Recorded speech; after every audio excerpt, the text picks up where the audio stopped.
everyone, welcome back to Xylem Learning. നിങ്ങളുടെ സ്വന്തം അഴുമ miss ആണ്. നീണ്ട ഓണാവധിയൊക്കെ കഴിഞ്ഞ് എല്ലാവരും വീണ്ടും ക്ലാസ്സുകളിലേക്ക് എത്തിയിട്ടുണ്ട്. ഓരോ പേപ്പറുകളായിട്ട് നമുക്ക് ഇങ്ങനെ കിട്ടാൻ തുടങ്ങിയിട്ടുണ്ട് അല്ലെ. പേപ്പേഴ്സ് ഒക്കെ കിട്ടുന്ന സമയത്ത് ചില ആളുകൾ ഭയങ്കര ഹാപ്പി ആയിരിക്കും, ചില ആളുകളാണെങ്കിൽ അല്ലെ വളരെ ടെൻഷനിലായിരിക്കും, ചില ആളുകളാണെങ്കിൽ ഇതൊന്നും ബാധിക്കാത്തതുപോലെ ഇരിക്കുന്നതും ഉണ്ടാവും. അപ്പോൾ ആദ്യത്തെ ആളുകൾ എന്ത് ചെയ്യുക, നല്ല പോലെ തന്നെ ഹാപ്പി ആയിട്ട് ഇരിക്കുന്ന ആളുകൾ നല്ലതുപോലെ തന്നെ ഇനി എന്ത് ചെയ്യുക, മുന്നോട്ട് പഠിക്കുക. ഇനി ബാക്കിയുള്ള രണ്ടുപേരോടും കൂടെ കുറച്ച് കാര്യങ്ങൾ പറയാനുണ്ട്. അപ്പോൾ ആദ്യം തന്നെ തെറ്റുപറ്റിയ ആളുകൾ ടെൻഷൻ അടിക്കുക എന്നുള്ളതിനേക്കാൾ വലിയ കാര്യം എന്ന് പറയുന്നത് ആ ടെൻഷൻ മാറ്റിയിട്ട് ഇനി നമുക്ക് നെക്സ്റ്റ് സ്റ്റെപ്പ് നമ്മുടെ മാർക്ക് ഇംപ്രൂവ് ചെയ്യാൻ വേണ്ടിയിട്ട് നമുക്ക് എന്ത് കാര്യങ്ങൾ ചെയ്യാൻ പറ്റും എന്നുള്ളതാണ്. അപ്പോൾ അതിന് വേണ്ടിയിട്ടുള്ള ഒരുപാട് വീഡിയോസ് നമ്മുടെ ചാനലിൽ തന്നെയുണ്ട്. നിങ്ങളുടെ നെക്സ്റ്റ് എക്സാമിന് വേണ്ടിയിട്ട് മാർക്ക് ഇംപ്രൂവ് ചെയ്യാൻ വേണ്ടിയിട്ട് എന്തൊക്കെ ടിപ്സുകളാണുള്ളതെന്ന് ഓരോ ടീച്ചേഴ്സുമായിട്ട് നിങ്ങൾക്ക് ഇങ്ങനെ പറഞ്ഞിരുന്നുണ്ട്. അപ്പോൾ ആ വീഡിയോസ് ഒക്കെ കാണുക. മാത്രമല്ല അല്ലെ, നമ്മുടെ ബാച്ചുകളുണ്ട്. ബാച്ചിൽ അഡ്മിഷൻ എടുക്കുന്ന ആളുകൾക്കൊക്കെ ശരിക്കും അവരുടെ ഒരു ഇംപ്രൂവ്മെന്റ് മനസ്സിലാവുന്നുണ്ട്. അപ്പോൾ അതൊക്കെ ഒന്ന് ശ്രദ്ധിക്കുക. അപ്പൊ മിസ് എന്ന് വന്നിരിക്കുന്നത് നിങ്ങൾക്ക് ഒരു ഇമ്പോർട്ടന്റ് ആയിട്ടുള്ള ഇൻഫോർമേഷൻസ് പറഞ്ഞു തരാനാണ്. അപ്പൊ സയൻസ് പഠിക്കുന്ന ആളുകൾക്കൊക്കെ ഇപ്പോഴത്തെ ന്യൂസുകൾ കാണുന്ന സമയത്ത് വളരെ ഇമ്പോർട്ടന്റ് ആയിട്ട് ഓർത്തു വെക്കേണ്ട ഒരു കാര്യം ഞാൻ കാണിച്ചു തരാം. നിങ്ങൾ എല്ലാവരും ഈ ഒരു ന്യൂസ് കണ്ടിട്ടുണ്ടോ?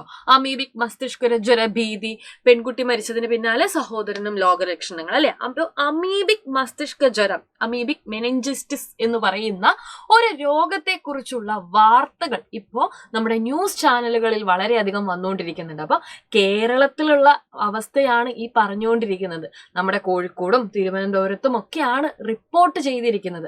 അപ്പൊ എന്താണ് ഈ അമീബ എന്നുള്ളത് നിങ്ങൾ എപ്പോഴെങ്കിലും ശ്രദ്ധിച്ചു നോക്കിയിട്ടുണ്ടോ? അപ്പൊ ഒരു സയൻസ് പഠിക്കുന്ന കുട്ടി എന്നുള്ള നിലയിൽ അല്ലെ, ഒരു സയൻസ് പഠിക്കുന്ന വിദ്യാർത്ഥി എന്നുള്ള നിലയിൽ നിങ്ങൾ എപ്പോഴെങ്കിലും ചിന്തിച്ചു നോക്കിയിട്ടുണ്ടോ എന്താ ഈ അമീബ എന്ന് പറയുന്ന സാധനം എന്ന്?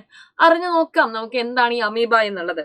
അപ്പൊ ശുദ്ധജലങ്ങളിലും തടാകങ്ങളിലും അതേപോലെ തന്നെ നദികളിലും ഒക്കെ കാണപ്പെടുന്ന ഒരു സൂക്ഷ്മ ജീവിയാണ് അമീബ എന്ന് പറയുന്നത്. നിങ്ങൾ ഈ അമീബ എന്നുള്ള ജീവിയെ കുറിച്ച് ചെറിയ ക്ലാസ്സിലൊക്കെ കേൾക്കുന്നുണ്ട്. അപ്പൊ ഈ അമീബയെ കുറിച്ച് കൃത്യമായിട്ടൊന്ന് എന്ത് ചെയ്യുക, നമുക്കൊന്ന് ആലോചിച്ച് നോക്കണ്ടേ എന്തുകൊണ്ട് ഈ അമീബ ഇത്രയും ഡേഞ്ചറസ് ആയി. അപ്പൊ സയൻസ് ആയിട്ടുള്ള നമുക്ക് ഇതിൽ എന്തൊക്കെ കാര്യങ്ങൾ അറിഞ്ഞിരിക്കണം എന്നുള്ളത്. അപ്പൊ ഇതൊരു സൂക്ഷ്മജീവിയാണ്.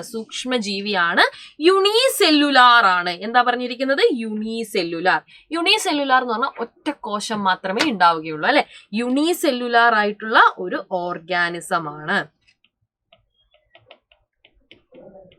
അപ്പൊ ഇതൊരു സൂക്ഷ്മജീവിയാണ്. അപ്പൊ നമ്മൾ 5ാം ക്ലാസ്സിൽ പഠിക്കുന്ന സമയത്ത് രോഗം പരത്തുന്ന സൂക്ഷ്മജീവികൾക്ക് നമ്മൾ ഒരു പേര് കൊടുത്തിട്ടുണ്ടായിരുന്നല്ലോ അല്ലെ. എന്തായിരുന്നു? രോഗകാരികളെ നമ്മൾ പറഞ്ഞിട്ടില്ലേ, കണ്ണുകൊണ്ട് കാണാൻ കഴിയാത്ത സൂക്ഷ്മജീവികളായ ബാക്ടീരിയ, ഫംഗസ്, വൈറസ്, അമീബ തുടങ്ങിയവയെ രോഗങ്ങൾ പരത്തുന്നുണ്ട്. അപ്പൊ ഇത്തരത്തിലുള്ള സൂക്ഷ്മജീവികൾ, അതായത് രോഗം പരത്തുന്ന സൂക്ഷ്മജീവികളെ നമ്മൾ എന്താ വിളിച്ചത്? പാത്തോജൻസ് അല്ലെ. എന്താണ്? പാത്തോജൻസ് എന്ന് വിളിച്ചിട്ടുണ്ട്. അപ്പൊ ഈ അമീബയും എന്ത് തന്നെയാണ്? ഒരു പാത്തോജൻ ആണ്. അപ്പൊ ഈ അമീബിക് മസ്തിഷ്ക ജ്വരത്തിന്റെ ഏറ്റവും വലിയ പ്രശ്നം എന്ന് പറഞ്ഞു കഴിഞ്ഞാൽ നമ്മുടെ നാടുകളിലുള്ള ഇപ്പൊ സ്വിമ്മിംഗ് പൂളുകളിലൊക്കെ അറിയില്ലേ, അപ്പൊ സ്വിമ്മിംഗ് പൂളുകളൊന്നും കൃത്യമായിട്ട് എന്ത് ചെയ്യുന്നില്ല, ക്ലോറിനേഷൻ നടത്തുന്നില്ല എന്നുണ്ടെങ്കിൽ കെട്ടിക്കിടക്കുന്ന വെള്ളത്തിലാണ് മിക്കവാറും ഇത്തരത്തിലുള്ള അമീബകൾക്ക് വളരാൻ സാധ്യത കൂടുതൽ. അപ്പൊ പൂൾ എന്ന് പറയുന്ന കെട്ടിക്കിടക്കാണ്. അപ്പൊ ഇങ്ങനെയുള്ള സ്ഥലങ്ങളിൽ നമ്മൾ കൃത്യമായിട്ട് ക്ലോറിനേഷൻ ചെയ്തിട്ടില്ല എന്നുണ്ടെങ്കിൽ ഇത്തരത്തിലുള്ള അമീബകൾ വളരാനുള്ള സാധ്യതയുണ്ട്. അപ്പൊ അമീബയുടെ കാലുകൾ പോലെ ഇതിങ്ങനെ എന്ത് ചെയ്യാണ്, സ്ലൈഡ് ചെയ്താ നീങ്ങിക്കൊണ്ടിരിക്കുന്നത്. അപ്പൊ ഫാൾസ് ഫീറ്റ്, കപടപാദങ്ങളുള്ള ജീവിയാണ് അമീബ എന്ന് പറയുന്നത്. അപ്പൊ നിങ്ങൾക്ക് ഇതൊക്കെ പഠിക്കാനുണ്ട് വരും ദിവസങ്ങളിൽ.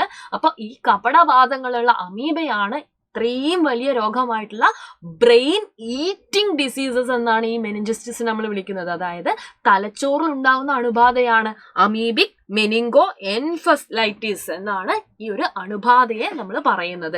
ഇതൊരു കേരളത്തിൽ ഉണ്ടാവുന്ന പൊതുജന ആരോഗ്യ പ്രശ്നമായിട്ട് ഇപ്പൊ മാറിയിരിക്കുകയാണ്. അപ്പോൾ നിങ്ങളും ശ്രദ്ധിക്കുക. നിങ്ങളിപ്പോ ഇതുപോലെ കെട്ടിക്കിടക്കുന്ന സ്ഥലങ്ങളിലൊക്കെ നിങ്ങൾ കുളിക്കാനൊക്കെ ചിലപ്പോൾ നിങ്ങളുടെ ഒരു കൗതുകത്തിന് ഇറങ്ങുന്നുണ്ടാവും, പക്ഷെ അത് ഭയങ്കര ഡേഞ്ചർ ആണ് എന്നുള്ള കാര്യം ഓർത്തു വെക്കുക. നമ്മളുടെ വയനാട്ടിലും അതേപോലെ തന്നെ തിരുവനന്തപുരത്തും കോഴിക്കോടും ഒക്കെ ഈ കേസസ് റിപ്പോർട്ട് ചെയ്തിട്ടുണ്ട്. അപ്പോൾ എന്തൊക്കെ കാര്യങ്ങളാണ് ഈ ഒരു കാര്യം അവോയ്ഡ് ചെയ്യാൻ വേണ്ടിയിട്ട് നമുക്ക് ശ്രദ്ധിക്കാനുള്ളത്, റെക്കമെൻഡഡ് ആയിട്ടുള്ള കാര്യങ്ങൾ എന്തൊക്കെയാണെന്നുള്ളതാണ്.